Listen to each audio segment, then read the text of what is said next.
እንኳን አደረሳችሁ ለጌታችንና ለመድኃኒታችን ለኢየሱስ ክርስቶስ መወለድ እንኳን አደረሳችሁ እያልን ይህ ያው ተስፋ የታምራት አገልግሎት ቤተክርስቲያን መልካም ምኞቱን ይገልጣል። ክርስቶስ ለምን ተወለደ የሚለው ሐሳብ የሁላችንም አንገብጋቢ ጥያቄ ነው። አብዛኞቻችን ክርስቶስ የተወለደበት የምስራች ለመስማት እንደሆነ አላስተዋል ነው። ስለዚህ የምስራች የምንሰማበት ዘመን ነው። ድል፣ ደስታ፣ መልካም ዜናዎችን የሚሰማበት ዘመን። እግዚአብሔር በዘመን መካከል ላይ ያደረገውም ይሄንን ነው። ለመላእክቶቹ ሉቃስ ምዕራፍ 2 ላይ ከቁጥር 8 እና 9 ላይ ስንመለከት የሚነግረን ነገር ቢኖር ይሄንን ነው። እግዚአብሔር ቤተሰቦች መልካም ዜና ለመስማት ተዘጋጁ። ገና ማለት መልካም ዜና ነው። መልካም ዜናን የምንሰማበት የምናይበት እንዲሁም ከመልካም ዜና ጋር የምንዋሃድበት ጊዜ ነው።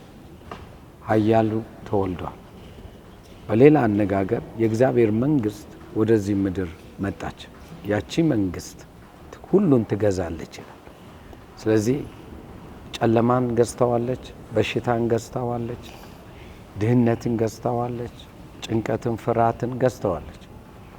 የገዛው መንግስትን የተቀበልነው። ስለዚህ ያ የገዛው መንግስት በህይወታችን ውስጥ ስራውን ይሰራል። ገና እንግዲህ የመግዛት ዓመታችን ነው። ሌላኛው ገና መጽሐፍ ቅዱስ ላይ የማደግ ዓመት እንደሆነ ምንም ነገር በማደግ የምንንቀሳቀስበት ማደግ የተባለው የህይወት ስርዓት ለሁላችንም የተሰጠ ነው። ጨመረ፣ አበዛ፣ አደገ፣ ከፍ አለ። እነኚህ ቃላቶች በሙሉ የእግዚአብሔር ቃላቶች ናቸው። ስለዚህም በዚህ ዓመት የምታድጉበት፣ የምትጨምሩበት፣ የምትበዙበት ይሆን ዘንድ ጸልያለሁ። እንዲሁም ደግሞ መጽሐፍ እንደሚል ለድልና ለደስታ ነው የተፈጠራችሁት። ስለዚህ ለድልና ለደስታ ተፈጥረናል። አምናለሁ ይህ መልካም ዓመት ይሆናል ከመቼውም በበለጠ። ምክንያቱም ፋይናንሳችን ከሰማይ ነው። አሸናፊነታችን ከሰማይ ነው።